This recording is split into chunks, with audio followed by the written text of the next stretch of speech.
Para el día de hoy, entonces, como les decía, tenemos un invitado que reúne dos cualidades importantes, que es, por un lado, economista de la Universidad Central de Venezuela y por el otro lado, administrador comercial de la UCAP, máster en finanzas de la Universidad de Illinois, doctor en historia de la Universidad Católica.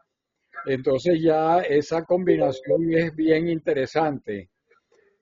Además, fue un empresario, fue director gerente de Calzados Lucas, presidente del Consejo Venezolano de la Industria, director principal de cámaras, director principal, director principal del Consejo de Economía y autor de 15 libros de historia económica y social. Entonces dejamos con ustedes a Gerardo Lucas. Adelante, Gerardo. Bueno, muchas gracias y muchas gracias a ustedes por la invitación. Voy a exponer sobre el libro Codicia, auge y caída de la cúpula bancaria en Venezuela, 1974-1994, publicado por la Universidad Católica el fin del año pasado. Este libro está disponible en Amazon y en las principales librerías de Caracas. El estudio comenzó como el análisis de la crisis bancaria del Banco Latino en el año 94 y las 5 olas de caídas bancarias. Pero después de hacer el estudio me di cuenta que lo que estaba estudiando era el caso de la importancia de las cúpulas bancarias que jugaron en Venezuela en esa última década y que el comportamiento y la codicia de este grupo de banqueros fue uno de los elementos principales para entender la caída de Venezuela como una democracia.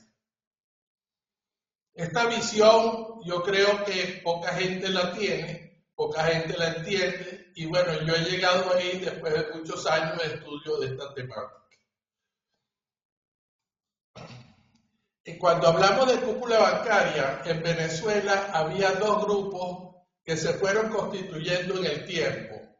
Ellas se denominaban de acuerdo con la red de cajeros que ellos desarrollaron. La red Conexus, el líder era el Banco Latino, específicamente su presidente Pedro Tinoco, y tenía incorporado a la red el grupo consolidado de Arrales Sterling, el Grupo Unión, el Grupo Mercantil, Confinanza, etc. Por otra parte, estaba la red Switch 7B, donde el Banco de Venezuela era el líder, con Bernardes Lozada, luego el Provincial y Grupo Polar, ¿verdad? El Banco Caribe y otro banco que ustedes ven. Estas redes de bancos se estaban poniéndose siempre de acuerdo en las diferentes políticas hacia la banca que tenía el gobierno y individualmente se cruzaban a la hora de hacer negocios, no era rígida. Fuera de esta red, por un tiempo jugó Latinoamericana Progreso como independiente y otros bancos menores. Oscar García Mendoza, presidente del Banco Venezolano de Crédito, dice al respecto: desde hace mucho tiempo un grupo de banqueros ha concertado acuerdos con la finalidad de tener el completo control de todos los organismos gremiales cuyas presidencias y demás cargos se rotan. Esta aseveración de él es muy importante porque él es parte de la banca y está diciendo lo que yo digo y concluyo, pero ya no en palabras mías.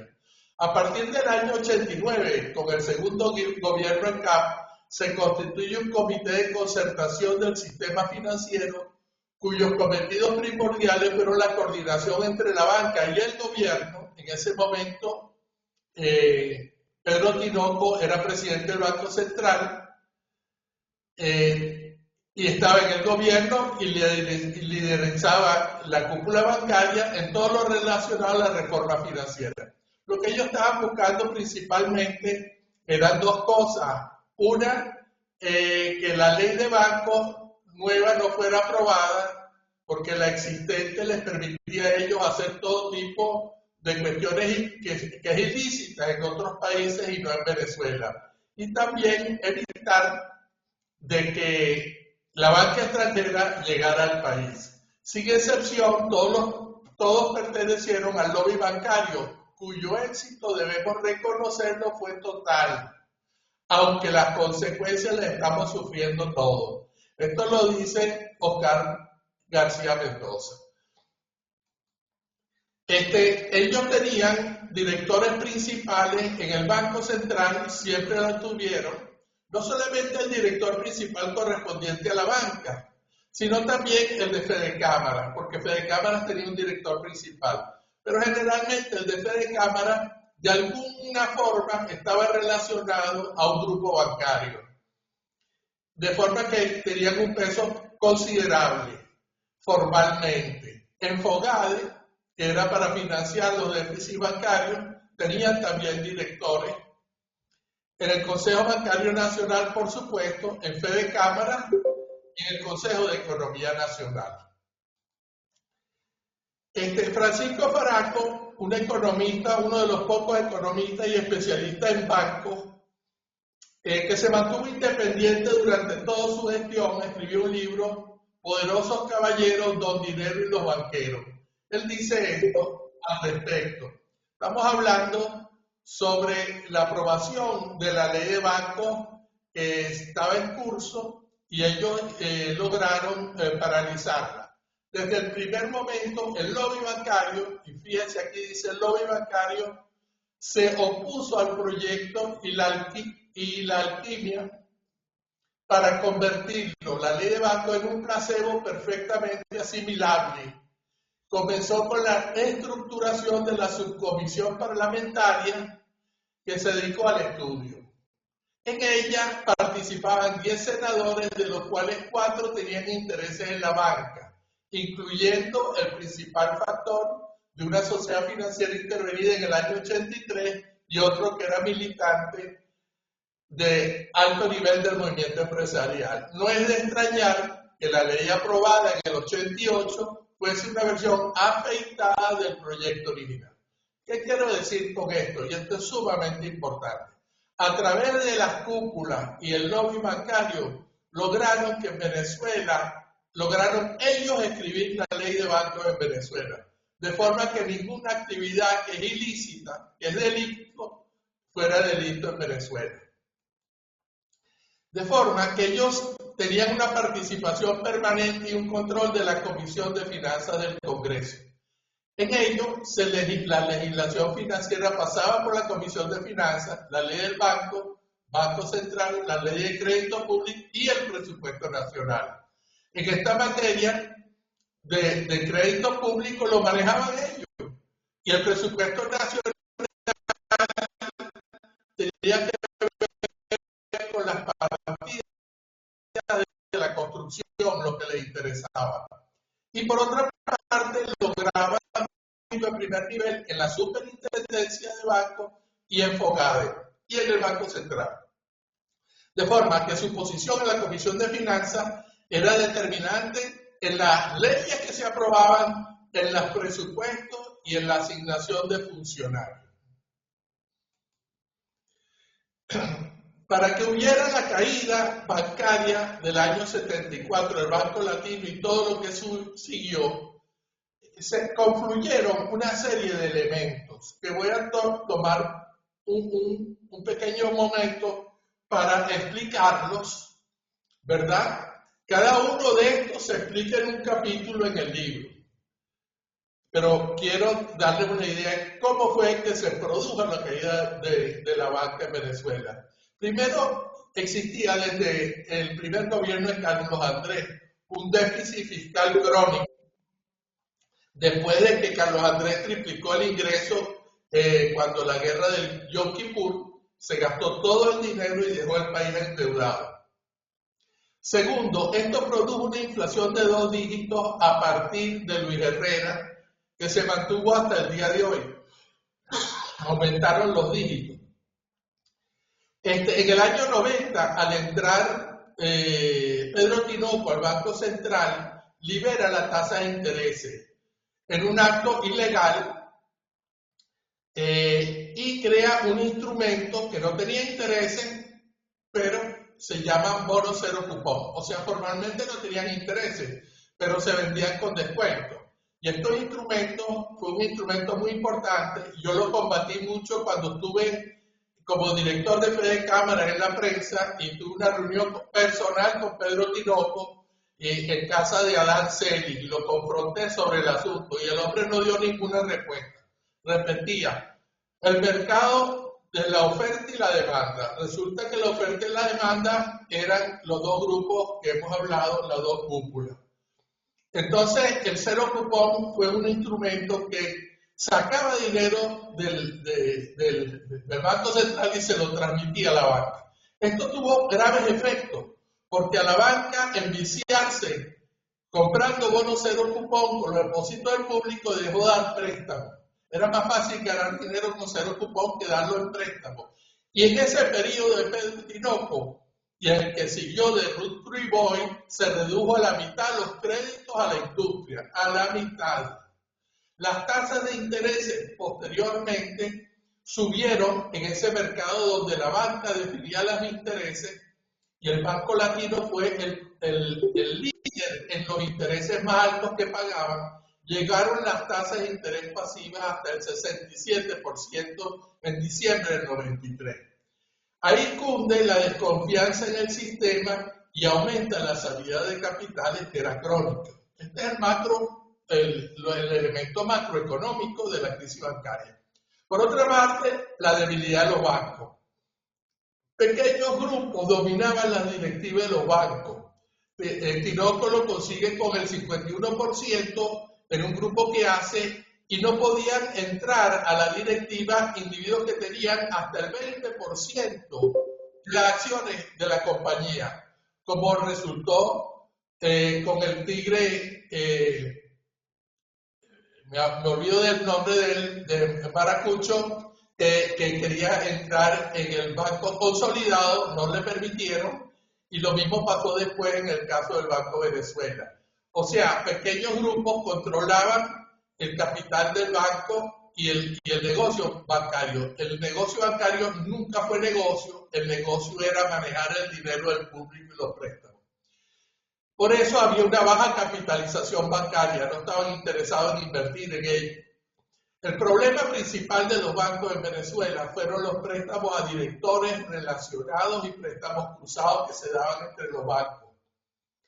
Y resulta que el dinero que usted depositaba en esos bancos terminaba en proyectos de los propios directores y relacionados del banco, y no entre los depositantes.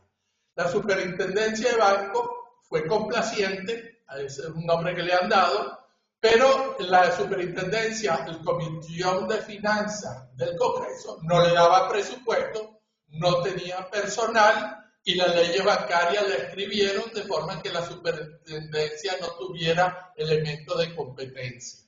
El otro gran problema de los bancos es que están invertidos en proyectos a largo plazo, en proyectos de construcción, como veremos más adelante, y no de corto plazo, como debe ser el banco comercial. Perdían en la intermediación cuando subieron los intereses a esos niveles tan grandes. Y por otra parte, tenían las mesas de dinero donde se transaba mayores cantidades de dinero que la propia banca, que no estaban regulados, y operaciones offshore también.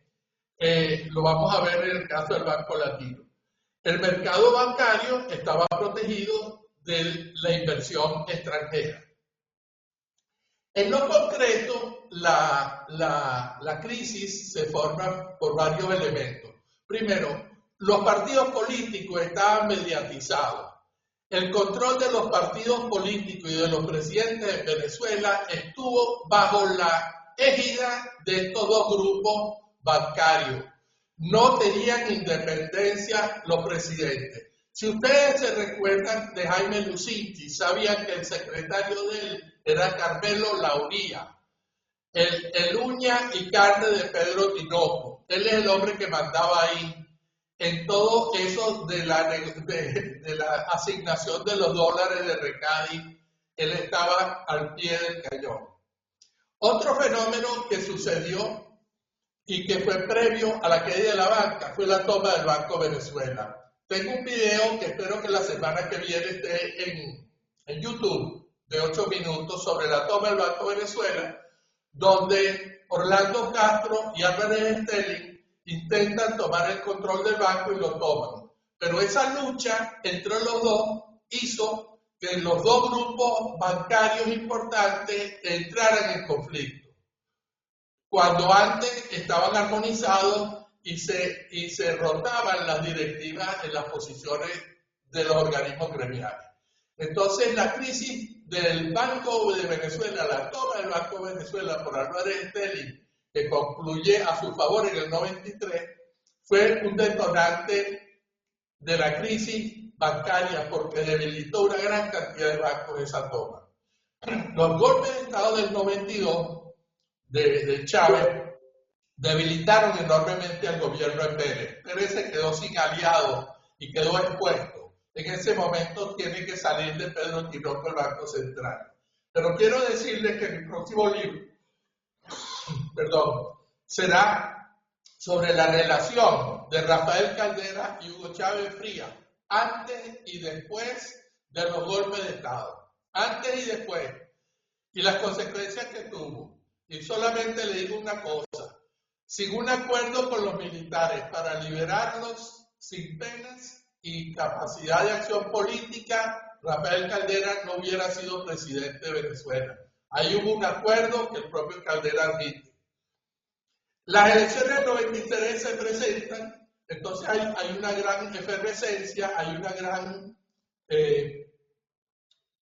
una situación de dificultades financieras que producen en la población la corrida bancaria. Empiezan a haber dudas sobre la solvencia del Latino y de los otros bancos, y esa corrida bancaria lleva a principios del 94 a la intervención de los primeros bancos y a 5 olas de intervención. Estos fueron los elementos principales que jugaron en la debacle bancaria del año 94. Y eso fue en cinco olas. La primera ola fue el Banco Latino. Haciendo algo de memoria, la directiva del Banco Latino la toma Pedro Tinoco en el 74. Y llega en el 89 a ser presidente del Banco Central. Una vez con el Banco Central, el Banco Latino crece aceleradamente. Era un banco muy mal administrado. Y tengo amigos que solicitaban crédito y le decían, ¿cómo no? Yo te doy crédito, pero me das el 15% del capital de tu negocio. Por ejemplo, todo eran negocios alrededor de los recursos del banco. Y tuvo ese crecimiento acelerado de forma que para el final del 93 el Latino era el primer grupo bancario del país cuando se suman todas las organizaciones y bancos afiliados. Se dan las elecciones del 93 y es un momento álgido. El Banco Latino se ve en crisis por las corridas bancarias. Se dan a partir de octubre, 3 meses antes de la elección, se da la corrida. El Banco Central le aporta 172 millones de dólares para que no caiga el banco. El banco busca al gobierno de Velázquez que lo ayude y aparezca públicamente apoyándolo, y sale en varias ocasiones Velázquez en fotos en el banco, inaugurando libros, etc. Pero las pérdidas del banco fueron de 464 millones de dólares, 4 veces el capital, y las tasas de interés promedio ya para ese momento en diciembre estaban en el 67%. O sea, había una crisis financiera de primer nivel. Eso produjo que el 13 de enero del 94 se intervenga el Banco Latino. En esa intervención, y yo la estudié en detalle, hay un capítulo dedicado a eso, el que tomó la última palabra fue el presidente electo, Rafael Caldera. Y eso era lógico, porque él era el hombre que estaba entrando y el que al final tenía que decir si hacía la intervención o no, porque él iba a cargar con ese muerto. El Banco Latino está relacionado a lo que Piñerúa dijo en los años 70, que eran los 12 apóstoles. Este era el grupo que giraba alrededor del Banco Latino. Pedro Tinoco, del escritorio Tinoco, era el jefe, el cráneo, el cerebro de esta cuestión. Yo fui a Texas y tuve 2 días con la cuñada de Pedro Tinoco, la esposa de su hermano Fernando fallecido, hablando con ella sobre el caso de Tinoco. Ella lo primero que me dijo al entrar por la puerta, me dijo, Tinoco era la sombra gris de Carlos Andrés. Y yo le digo, ¿cómo es eso, sombra gris? Bueno, porque, ¿por qué gris? Bueno, porque él es el cerebro. ¿Y por qué? ¿Y por qué sombra? Porque él andaba detrás, él no se veía, él no lo veía, a él no lo veía. Él le decía a Carlos Andrés lo que tenía que hacer y lo que no tenía que hacer. Esas son palabras textuales de ella, una mujer de 92 años, brillante y lúcida. Bueno, Gustavo Cisneros y el grupo Cisneros tuvo un director en la última etapa del banco, su hermano, Enrique Delfino, que es uno de los grandes beneficiarios del Grupo Latino porque recibía los préstamos del PRE para la construcción, Ciro Febres Cordero, que era el alma del Banco Latino y el que invitó a Tinoco, ¿verdad? También constructor, el C70 Banaco lo construyó Ciro Febres, Alfredo de Ambrosio hermano, Arturo Pérez Briceño, también del sector construcción, Banco Caribe, Edgar Asís Espejo, también del sector construcción, Luis Hugo, etcétera. O sea, las personas que estaban acá, la mayoría tenían relaciones con el sector construcción, porque lo que necesitaban era el financiamiento del banco para sus obras. Y Carmelo Lauría, un político de izquierda, una vez lo definió, que era como una yunta con Pedro Tinoco. Todos trabajaban juntos. Desde los años 60 o 70, a principios de los 70, ellos dos presentaron en Fede Cámaras la Carta de Mérida, que fue una carta liberal. Y después Tinoco se convirtió en desarrollista, que era todo lo contrario a liberal, que era la intervención del Estado en las empresas públicas porque les interesaba meter al grupo Cisneros dentro del negocio de la petroquímica. Pero Pedro Tinoco y Carmelo Lauría jugaban siempre juntos. Quiero decir que Carmelo Lauría es un personaje de una gran importancia para entender este periodo en Venezuela, pero es un individuo relativamente oscuro, lo conocen los que lo conocen, pero él daba muy pocas declaraciones, pero siempre estaba pegado al poder. En el caso del Banco Latino, solamente lo voy a hacer como referencia, ellos tenían estas inversiones. Primero en el exterior, ellos estaban en la isla de Jersey, en Curazao, en Miami, en Génova, en Aruba, tenían esa banca internacional. También tenían una red de sociedades financieras y bancos relacionados, como todos los bancos, arrendadoras, bancos hipotecarios. Ellos se tomaron control del Banco de Maracaibo, que era uno de los bancos más importantes también. Tenían el sector de seguros, las sociedades financieras, el arrendamiento, etc. Pero lo más importante del grupo bancario fueron el sector inmobiliario, que ahí es donde iba el dinero de los depositantes. Entonces ellos creaban compañías que ellos controlaban, inmobiliaria Anselmo. Entonces eso era un proyecto, varios proyectos que esta manejaban de importancia. Y así sucesivamente. Y cuando vemos la lista de sus empresas afiliadas, la mayoría son empresas del sector inmobiliario y la construcción, y luego de otros sectores. Las inversiones del sector construcción, quiero darlo como un ejemplo. Estos eran que personas del grupo o relacionadas con créditos del banco estaban construyendo. Maremare Resort en el complejo turístico El Morro, Playa Aguabicho Hotel en Por la Mar, Margarita Caribe Consort, Hotel Cabo Real en Carenero, Isla Bonita en Margarita, etc. El Hotel Borichal Lago en Maturín, Bahía de la Plata, Hotel Corocoro Resort, y aquí los tienen otros para que ustedes lo lean. ¿Qué es lo que estaba pasando? Este grupo del Banco Latino, ellos en realidad tenían, puedo decir que tenían fe en Venezuela, por lo menos en su Venezuela. ¿Y cuál era su estrategia? Invertir en hoteles turísticos, en zonas turísticas, porque ellos estaban buscando la apertura económica que terminó acabando con la industria, y ellos veían como visión que iba a prosperar el turismo en Venezuela.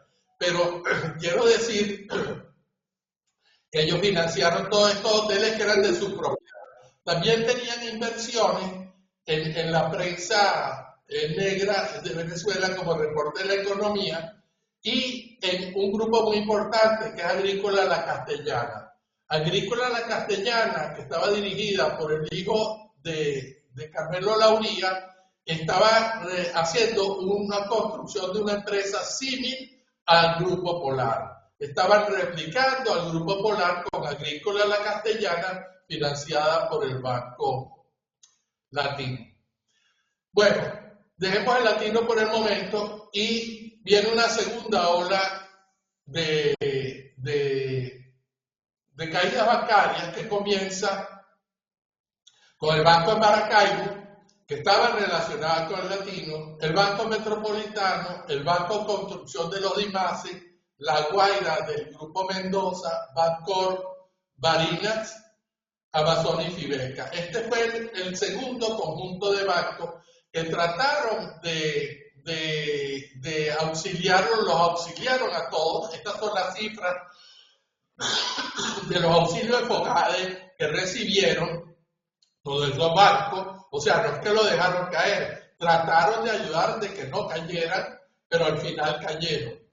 Aquí están los depósitos y los auxilios que recibieron cada uno. Pero al final no pudieron soportarlo y lo dejaron intervenir. Después vino una tercera ola. Esto es muy interesante. En septiembre del 94, porque la primera ola fue en enero, en septiembre se cae el consolidado de Venezuela. ¿Por qué cae el consolidado de Venezuela?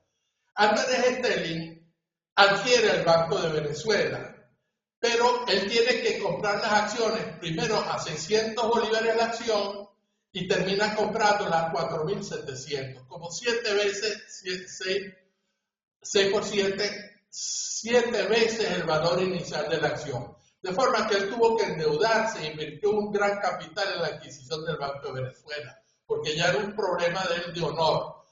¿Y qué pasó? Como las tasas de interés subieron a los niveles que ustedes vieron del 67% promedio, el endeudamiento de él se hizo enorme. Y cuando termina la toma del Banco de Venezuela, el Banco Consolidado y el Banco de Venezuela ya estaba en una situación extremadamente débil. De forma que aún con los auxilios de FOGADE, que fueron considerables, no pudo salvarse ninguno de los dos bancos, y Álvarez Stelling, que en un momento dado dijo que de aquí al cielo, él estaba en la gloria, terminó en el exilio. La última noticia de él que leí en esta semana aquí en España es que le había financiado el barco al rey de España, y el barco se llama correctamente el Bribón. Debería de ponerle el nombre Los Bribones. Sigo. La cuarta ola comienza ya en diciembre del 94 con la caída del Banco Progreso. La caída del Banco Progreso es la caída de Orlando Castro, el cubano, que estaba relacionado o le había vendido sus acciones, porque él fue el que comenzó la toma del Banco de Venezuela, estaba vendido ya después relacionado con Álvarez Stelling en la toma del Banco de Venezuela. Todo ese proceso debilitó más al Banco Progreso, que ya estaba débil. El Banco Progreso se demostró después que llevaba dos contabilidades, ¿verdad? Y él había invertido, y él dijo, entre otras cosas, yo le di 20 millones de dólares a la campaña de Caldera en el 93, y también financió a otro de los candidatos de la izquierda. O sea que era muy involucrado en la política, porque él fue político en Cuba, entonces él ya entendía muy bien y tenía desde el principio claro que el manejo del poder político le daba el acceso económico. También se fueron otros bancos más pequeños en esa cuarta ola. La quinta ola fueron dos bancos pequeños, el Andino y el Empresarial. Aquí solamente diremos que el Andino, que cayó ya en noviembre del 95, el presidente de este banco era un senador del grupo de Rafael Caldera y quizás por esa razón fue el último en caer. ¿Cuál es el costo de la debacle? Bueno, en esa debacle cayeron 75 instituciones financieras, que era el 44% del total. Había más de 2.700 agencias bancarias, la mitad de las agencias del país. Se perdieron 1.562.773 millones de bolívares, el 54% de los depósitos bancarios, del valor de los depósitos bancarios, afectando a 6 millones de personas, depositantes y ahorristas, que era el 53% del total. Continúo. Ellos recibieron en este proceso auxilios de FOGADE por el orden de unos 10.000 millones de bolívares, como anticipos del Banco Central al principio y luego operaciones de crédito público a través de FOGADE. Esta fue la inyección que trataron de meterle el gobierno, o lo metió el gobierno, para evitar la caída de los bancos, y no pudo. No pudo porque la administración de la crisis por parte del gobierno fue muy deficiente. Otro aspecto del costo de la debacle es este. En el año 89, para el principio del gobierno de Pérez, la liquidez monetaria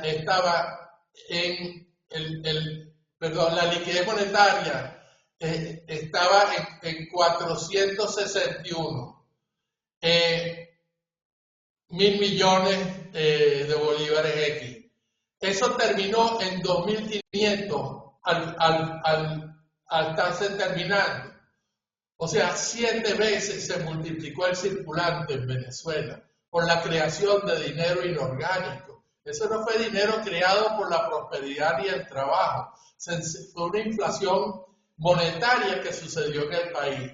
Y el índice de precios se multiplicó 10 veces en ese periodo. O sea, una consecuencia de la crisis monetaria donde el gobierno tuvo que enchufarle tanto dinero al sistema para mantener a la banca andando, produjo este estado de hiperinflación. ¿Cuál es el desenlace? Aquí hay varios comentarios, pero hay 3 joyas. Es el siguiente. Un elemento del desenlace fue la mala administración por el gobierno de Caldera. Caldera, al entrar, dice, esa crisis no es mía.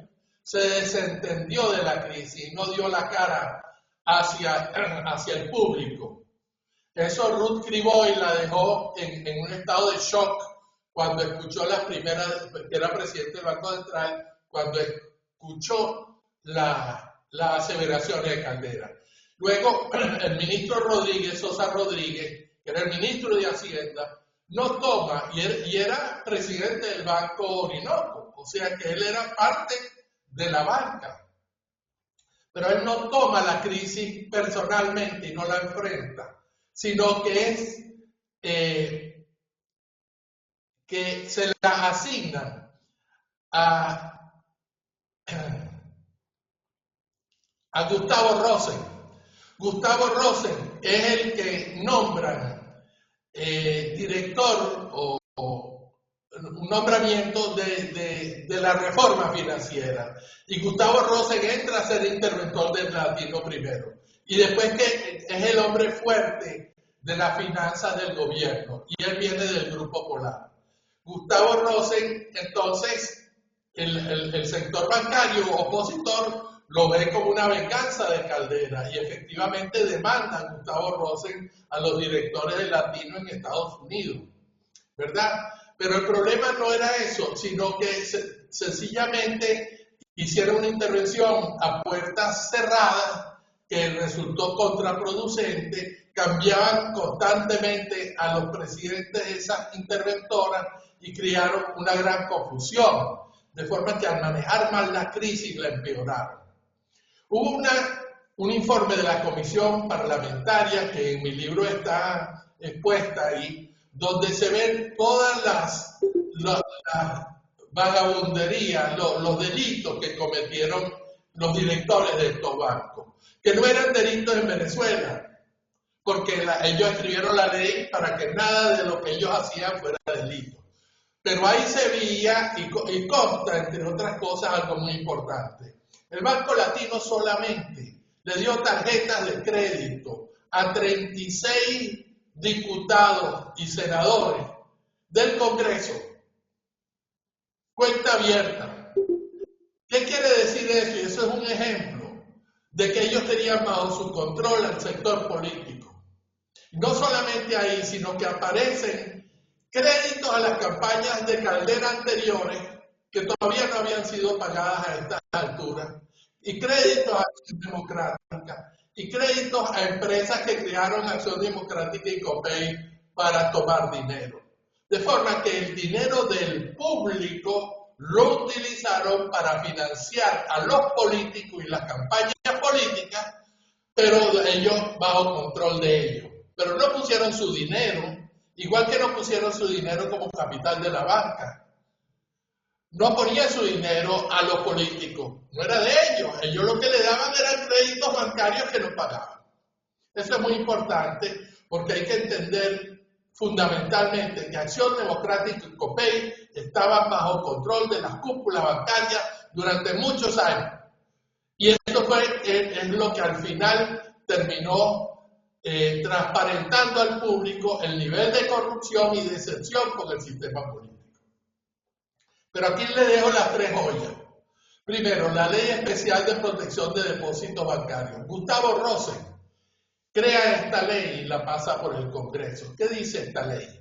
Que se van a pagar todos los acreencias bancarias de todos los bancos, no importa el origen de la deuda, no importa el origen de la deuda, si es por deuda directa del banco o por empresas relacionadas al banco o fideicomisos, de forma que terminan pagándole a los depositantes, entre comillas, una cantidad aún superior de lo que eran los depósitos bancarios. Le pagaron a todos. ¿Por qué? Porque ellos se metieron en este problema que no sabían cómo resolverlo, de parar la crisis. Al final tuvieron que pagarle a todo el mundo para quitarse ese problema que tenían de encima. Pero ¿cómo lo hicieron? Bueno, muy sencillo. Fogade se endeudó con el Banco Central por casi 8.000 millones de dólares, ¿verdad? Que llaman dinero inorgánico. Estos días todo el mundo conoce el dinero inorgánico. Ese dinero es falso, eso es monopolio. La deuda de Fogade con el Banco Central por esa cantidad acordaron pagarla en bolívares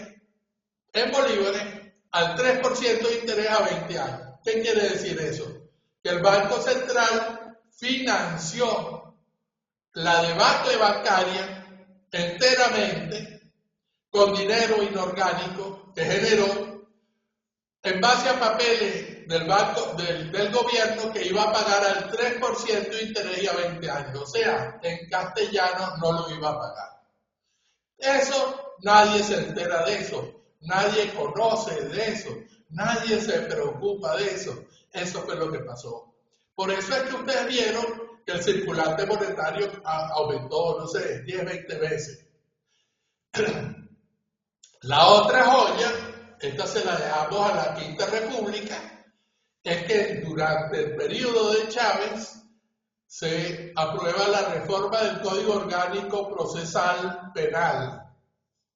Y en el artículo 34 aparecen los acuerdos reparatorios. ¿Qué quiere decir los acuerdos reparatorios? Bueno, que todos los banqueros que estaban en el exterior, prófugos, ¿verdad?, de la justicia, podían venir y llegar a un acuerdo con el gobierno, pagar una cantidad de dinero, ¿verdad?, en bolívares devaluados, por supuesto, para resarcir al gobierno por su participación en la intervención de la banca y estar libre de toda pena.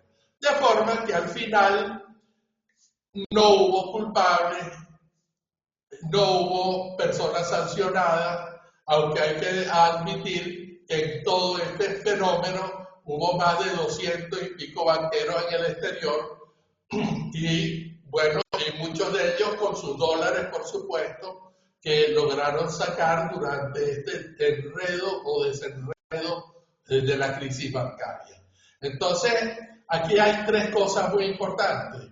Primero, la ley de protección de depósitos bancarios, que es sencillamente pagarle a todo el mundo, no importa quién. Segundo, agarrar el Banco Central y sacar el dinero de él, que forma tan sencilla de resolver los problemas, y después no pagarle al Banco Central. Y la tercera, en el periodo de Chávez, este Código Orgánico Procesal, donde, bueno, todos resolvieron sus problemas jurídicos y todos salieron sin pena.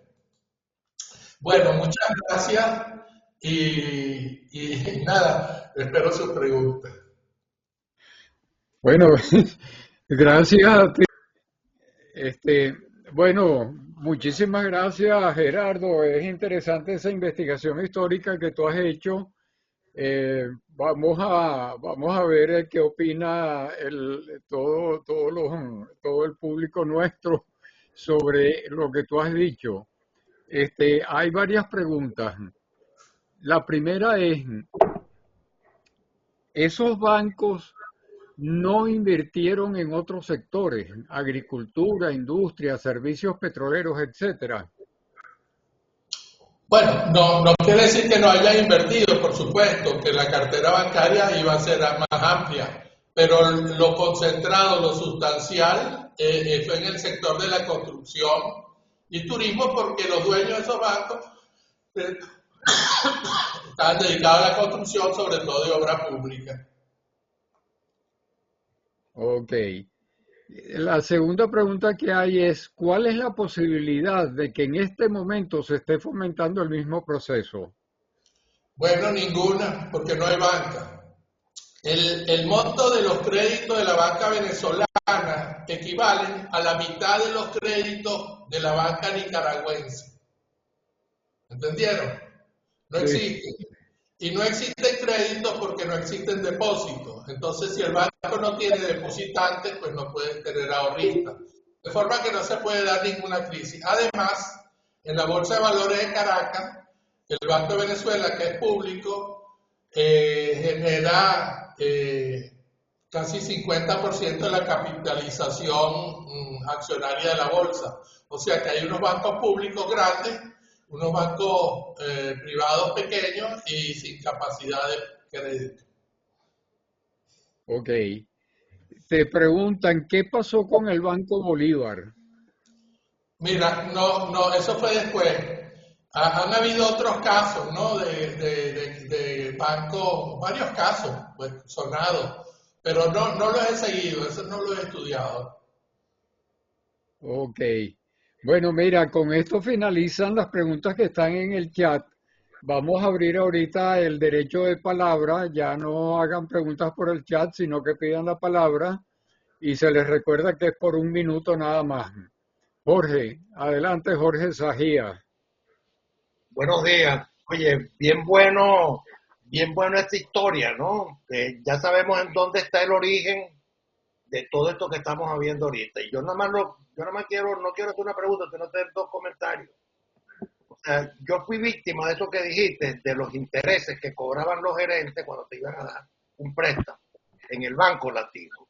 Había una sucursal, el gerente era sucursal, pero en esta misma sucursal estaba el vicepresidente de la región. Y el presidente del banco, el gerente del banco era amigo mío, y yo estoy luchando un préstamo de 100.000 bolívares en aquella época, que no era nada, ¿no? Para mi negocio, de mi revista, y tal. Y él me llamó: mira, ven acá, olvídate, a ti no te van a dar el préstamo. Primero, porque esto es una miseria. Y segundo, que le están dando los préstamos a quienes se bajan de la mula, pues. Y lo otro fue que en el banco, creo que en el Banco Occidental de Descuento, un banco del Estado, un amigo, que era amigo del gerente, yo también andaba pelando, yo también abro una cuenta y viene para acá, y le puse un rabito de mono al cheque, y con ese rabito de mono, aunque no tuviera fondos, ¿qué tal?, me iban a pagar el cheque. Yo no tuve valor para pasar el cheque por la taquilla en aquella época. No, y entonces ahí está el origen de lo que está pasando, la codicia. Bien, pues Jorge. Ya. Mira, tiene la palabra Eddie Ramírez. Ah, sí. Gracias, Gerardo. Bueno, sin pelos en la lengua, como siempre, excelente, excelente información que cuando uno la ve junta, bueno, se le paran los pelos, ¿no? Y recuerdo que cuando estaba yo en Panamén, nos convocó Esther de Margulis para ver si se podían salvar algunas de esas empresas agrícolas del Banco Latino y del Banco de la Construcción, y era imposible llegar a quién era el que tenía la deuda y quién no tenía la deuda. ¿Qué peso le das tú, Gerardo, a esta crisis bancaria tan tremenda versus la crisis política? Una es consecuencia de la otra. ¿Cómo evalúas tú esa situación? O sea, ¿estamos en este problema porque la crisis bancaria generó la crisis política, o al revés, la crisis política ocasionó la crisis bancaria? Gracias. Sí, no, la crisis política generó la bancaria, pero la crisis política, lo que quiero decir, vamos a ponerlo así: el control que tenían sobre los políticos, los banqueros, fue al final lo que produjo la caída de la democracia. Porque ellos controlaron desde el primer gobierno de Pérez todas las decisiones financieras y de inversión. Este grupo. Al final, se genera la crisis bancaria. Y la crisis bancaria entonces fue un componente crítico para la caída del sistema democrático, ¿verdad? Concretamente. Pero esa crisis la generó la relación entre banqueros y políticos. Yo a Carlos Andrés le he dedicado 2 libros. Creo que soy medio experto en Carlos Andrés ya. ¿Y qué pasaba? Ese hombre dependía todo, él no tomaba una decisión en materia de finanzas el que la tomaba era Tinoco. Era el hombre que estaba detrás de él. Todas sus decisiones en materia financiera, no digo en otros temas, ¿verdad? En esos temas no se metería. Pero en todo lo que tenía que ver con finanzas públicas, emisión de deuda. Fíjate que la emisión, por ahí salen de que Miguel Rodríguez dice que la emisión, ¿cómo se llama? La recomposición de la deuda que hicieron en el segundo gobierno de Pérez fue de récord, fue récord en tiempo, que la lograron ellos en tiempo récord. Claro, porque Pedro Tinoco representaba el gobierno en el Banco Central y Pedro Tinoco representaba a los banqueros acreedores y el escritorio Tinoco. Él firmaba con su pluma, 2 plumas, la misma vaina. Entonces imagínate tú. Entonces lo que quiero decirte es que estos grupos, y el grupo del latino en particular, fue fundamental para la caída de Venezuela. Y eso tienen nombres y apellidos. Y después Alfaro Lucero también lo tenían controlado todo el tiempo. Y ahí tú lo ves, al final estaba Lauría pegado a Alfaro como un chicle. Igual que estuvo pegado como un chicle de Lucinchi. ¿Entiendes? Todo eso y la corrupción que generaron fue lo que la gente al final perdió fe en los políticos. Y fíjate tú que Caldera, cuando gana en el segundo gobierno, con el 30% de los votos de Caldera y Convergencia eran el 12%. Todo lo que trajo Caldera a la mesa era el 12%. y el resto, el otro 20% que él necesitó, el otro 12% se lo dio el MAS, el otro se lo dio el resto de la izquierda y los independientes. Pero fue el acuerdo con el MAS y con la izquierda, liberando a los asesinos y golpistas, lo que le dio a Caldera la oportunidad de ser presidente por segunda vez. Esa fue una componente que poco a poco ha ido saliendo, y en mi próximo libro, en los próximos meses lo vas a ver, ahí va a estar clarito, con pelos y detalles, la relación de Caldera con Chávez. Entonces, cuando entra Caldera, ya entró muy debilitado, ya el sistema democrático se estaba cayendo. Y entra Caldera gobernó con Acción Democrática, Alfaro Cero y con el MAS. Esos fueron sus apoyos. Y llegó al final para entregárselo a los militares que ganaron con el 52% de los votos. 56% creo. O sea que los golpistas ganaron esas elecciones, pero señor, porque ya el sistema estaba podrido. Bueno, Gerardo, no hay más preguntas, voy a hacer yo una. Déjame ponerme en mi tiempo también para yo respetar las mismas reglas que predico. Ok. La pregunta mía es la siguiente. Todo esto obviamente no es un problema de codicia para mí, porque la codicia es lo natural en alguien que está en una institución financiera y alguien que está en las empresas, etcétera, eso siempre va a existir. Pero sí es un problema de sistema, porque si nosotros tuviéramos sistemas que evitaran eso, no podría producirse. Ahora, la pregunta mía es específicamente, ¿qué países tienen los mejores sistemas para prevenir cosas como esta? ¿Y qué sugerirías tú para Venezuela en el futuro para que no se volviera a repetir esta situación? Mira, es muy difícil. Digamos, el sector bancario a nivel mundial tiene regulaciones de tipo internacional a los cuales los países acogen, que son los acuerdos de Ginebra, y ya existe una normativa y existe una supervisión. Lo que sucede en todos los países hoy en día, cada día más, es que los ampones han descubierto, si no lo habían descubierto, que el mejor negocio era cogerse el gobierno. Ahorita no es cuestión de robarse un carro, ¿me entiendes? O asaltar un banco. No, hoy en día el delito está buscando asaltar al gobierno. Y eso lo sabía Orlando Castro cuando llegó a Venezuela.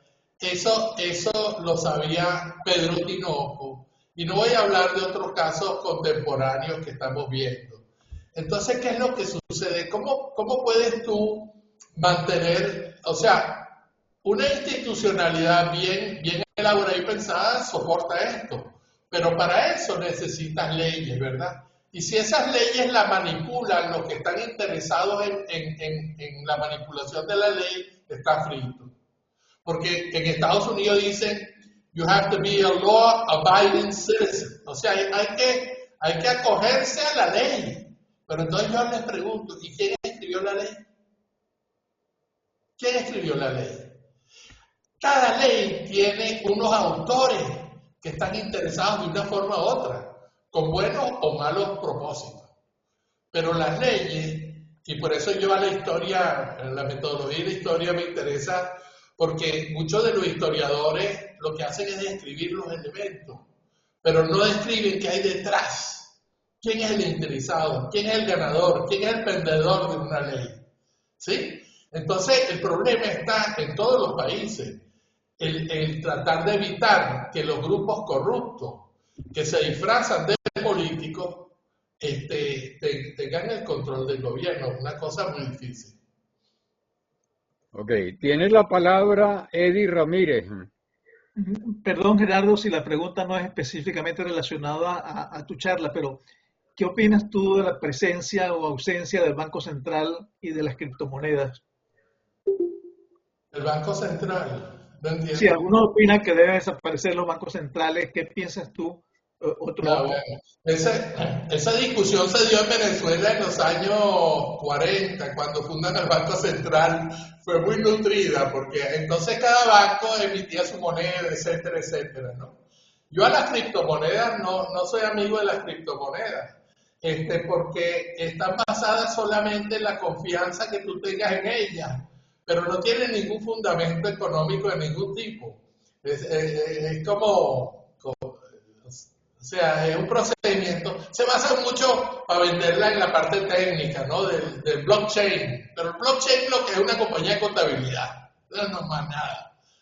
La realidad, y por eso las fluctuaciones en la criptomoneda. Sin embargo, el tiempo pasa y poco a poco quizás las criptomonedas algunas criptomonedas puedan tener una confianza basada en un respaldo real del gobierno, etcétera. Pero lo del Banco Central yo no puedo calificar eso porque no es un tema muy específico y muy serio que yo no estoy en capacidad de decirte nada con seriedad.